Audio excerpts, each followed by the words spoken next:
भरतपुर गांव में राखी नाम की एक लड़की अपनी माँ के साथ रहती थी। वह बहुत ही गरीब थी और साथ ही विद्यालय के बाहर गर्मा गर्म कचौड़ी वाला बर्गर बेचती थी। आओ आओ, गर्मा गर्म कचौड़ी बर्गर ले लो। स्कूल से छुट्टी के बाद स्कूल के सारे बच्चे राखी के पास से आकर गर्मा गर्म कचौड़ी वाले बर्गर खाते थे। कचौरी बर्गर तो दे दो। सिर्फ स्कूल के बच्चे ही नहीं, गांव के आसपास के भी लोग राखी के पास ही आकर कचौड़ी बर्गर बड़े चाव से ही खाते थे। अरे पिंकी बेटा, ले जाने के लिए एक कचौड़ी बर्गर पैक कर दो। पिंकी बेटा, मुझे 2 प्लेट कचौड़ी बर्गर तो दे दो। तुम्हारे हाथों की तो कचौड़ी बर्गर देख कर हाय मेरे मुंह में तो पानी आ जाता है। शुक्रिया बाबू। विद्यालय के बाहर रेखा और उसकी बहन शेखा भी कचौड़ी बर्गर बेचा करती थी। उनकी बिक्री उतनी नहीं होती थी। ये सब देखकर रेखा और शेखा पिंकी से बहुत जला करती थी। जरा इसके ठेले पर तो देखो कैसी भीड़ लगी हुई है। सारे के सारे लोग उसी के ठेले पर जाते हैं। हाँ दीदी, सही कहा। सुबह से आज तक हमारी दुकान पर कोई भी कचौरी खरीदने नहीं आया। अपना कारोबार चलाने के लिए कुछ न कुछ तो करना पड़ेगा। पिंकी सारा बर्गर बेचकर घर को आती थी और अपनी बीमार माँ की देखभाल करती थी। अरे माँ, पता है आज मेरे हाथ की कचौड़ी बर्गर खाकर सबने बहुत तारीफ की और मेरे सारे बर्गर बिक गए। ये तो बहुत अच्छी बात है बेटा। तुम्हारी बिक्री हमेशा ऐसी ही चलती रहे बेटा।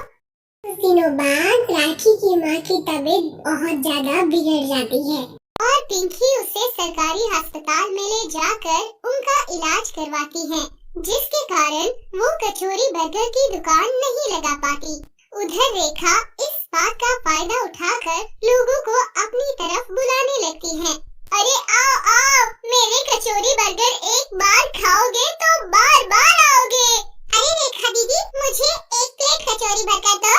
अभी देती हूँ, जरा ठहर। उसके हाथ के कचौरी बर्गर खाकर बच्चे बोलते हैं, अरे अरे, ये कैसी कचौरी बर्गर बनाई है? ऐसी कचौरी बर्गर खाकर तो हमारा पेट ही खराब हो जाएगा। तुम पिंकी दीदी की तरह कचौरी बर्गर नहीं बना सकती। रेखा के हाथ की कचौरी बर्गर किसी को भी पसंद नहीं आई। उधर पिंकी की माँ बिल्कुल ठीक होकर वापस घर को आ जाती है और उसके अगले ही दिन पिंकी अपने बर्गर का दुकान लगाती है। गर्मा गर्म कचौरी बर्गर ले लो। बच्चे पिंकी को देखकर दौड़े दौड़े आते हैं। अरे दीदी, आपके हाथ का कचौरी बर्गर खाने के बगैर हम सबको अच्छा नहीं लग रहा था। चलो चलो, आप जल्दी से कचौरी बर्गर दे दो। देखते ही देखते वहाँ सारे गांव वाले और बच्चे कचौरी बर्गर खाने आ जाते हैं, जिसे देखकर रेखा कहती है, जरा देखो तो सही, मेरे हाथ की कचौरी बर्गर तो किसी ने नहीं खाई और ये पिंकी के आते ही उसके ठेले पर इतनी भीड़ लग गई। इससे तो मजा छकाना ही होगा। रेखा पिंकी को सबक सिखाने की योजना बना लेती है और वो मौका देखते ही पिंकी के कचौरी बर्गर में दवा मिला लेती है, जिसे खाकर लोगों के पेट में दर्द होने लगा। अरे ये क्या, पिंकी का बर्गर खाकर तो मेरे पेट में दर्द होने लगा है। अरे हाँ, आपने सही कहा, मेरे भी पेट में दर्द होना शुरू हो गया है। अब तो इसको यहाँ से भागना ही होगा। हाँ हाँ, अब तो इसको यहाँ से भगाना ही होगा। इसकी कचौड़ी बर्गर खाकर बच्चों की तबीयत खराब हो गई तो।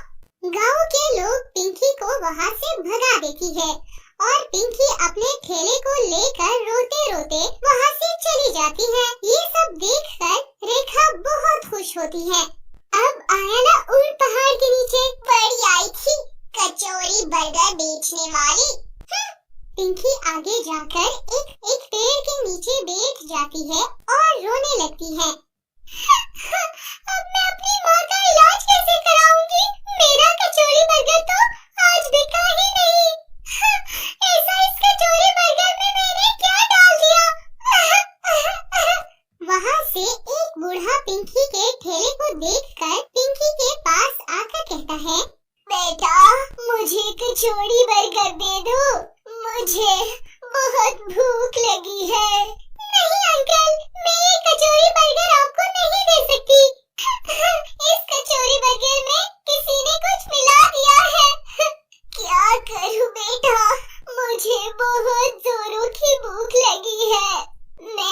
जब ये ठेला देखा तो तुम्हारे पास खाने के लिए आ गया। नहीं अंकल, ये कचौड़ी बर्गर आप मत खाइए, मेरे पास 50 रुपए है, ये लीजिए और कहीं और जाकर कुछ और खा लीजिए।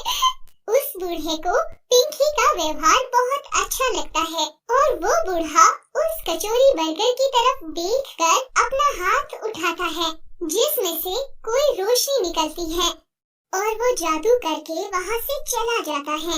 ये बात पिंकी को पता ही नहीं चलती और वो घर जाकर अपनी माँ से कहती है, माँ, आज मैं कचौड़ी बर्गर नहीं बेच पाई, मेरे कचौड़ी बर्गर में कुछ मिलावट हो गई है जिसके कारण लोगों के पेट खराब होते जा रहे हैं, इसलिए मुझे वहाँ से भगा दिया गया।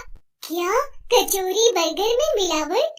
जरा मुझे खिला दो, मैं भी तो देखूं इस कचौड़ी बर्गर में क्या मिलावट है। पिंकी वो कचौड़ी बर्गर लाकर अपनी माँ को देती है। जैसे ही वो कचौड़ी बर्गर उसकी माँ खाती है, उसकी सेहत में सुधार आने लगता है। देखो, इससे मुझे कुछ भी नहीं हुआ, ना तो मुझे पेट में दर्द हुआ और ना ही मेरी तबीयत में कोई खराबी आई। अरे क्या माँ, तुम सच कह रही हो? ये सब देखकर दूसरे दिन पिंकी कचौड़ी बर्गर बेचने के लिए वापस ठेला लगा लेती है। पिंकी, जरा कचौड़ी बर्गर दे दो। ठीक है, अभी देती हूँ। वो आदमी जैसे ही वो बर्गर खाता है, उसके पेट दर्द की बीमारी एकदम ठीक हो जाती है और वो आदमी पिंकी से कहता है, अरे ये क्या पिंकी बेटा, तुम्हारा कचौड़ी बर्गर खाकर तो मेरे पेट का दर्द एकदम ठीक हो गया। ये बात पूरे गांव में फैल जाती है कि पिंकी के पास जादुई कचौड़ी बर्गर है जिसे खाकर सभी की बीमारी दूर हो जाती है और उसके बाद सभी गांव वाले पिंकी के पास आते हैं बर्गर खाने के लिए। अरे पिंकी पिंकी, मुझे भी कचौड़ी बर्गर खिला दो, तुम्हारा कचौड़ी बर्गर खाकर मेरे कमर का दर्द ठीक हो जाएगा। ये सब देखकर रेखा सोचती है, मैं भी जरा ये कचौड़ी बर्गर खा के तो देखूं, क्या पता मेरी भी कुछ बीमारी ठीक हो जाए। अरे जरा मुझे भी कचौड़ी बर्गर खिला दो। रेखा वो कचौड़ी बर्गर जैसे खाती है, उसके पेट में जोरों से दर्द होने लगता है। वो समझ गई कि उसने गलत किया, इसीलिए इस बर्गर का उस पर उल्टा असर हुआ। सारे लोग कचौड़ी बर्गर खाकर बीमारी से छुटकारा पा लेते हैं। ये बात पिंकी को समझ नहीं आ रही होती।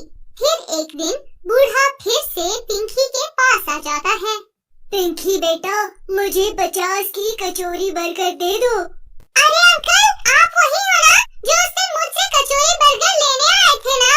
जो उस दिन कचौड़ी बर्गर खराब होने की वजह से मैंने आपको नहीं दिया था ना? हाँ पिंकी, मैं वही हूँ। इतना कहते ही वो बूढ़ा एक परी के देश में आ जाता है। ये क्या, आप परी बन गए? आप कौन है? हाँ पिंकी, मैं बूढ़ा नहीं, मैं एक परी हूँ, परी। उस दिन तुम्हारी ईमानदारी देखकर मुझे बहुत खुशी हुई थी, इसीलिए मैंने तुम्हारे कचौड़ी बर्गर को एक जादुई कचौड़ी बर्गर में बदल दिया था, जिससे जो भी ईमानदार व्यक्ति वो कचौड़ी बर्गर खाएगा उसकी बीमारी दूर हो जाएगी।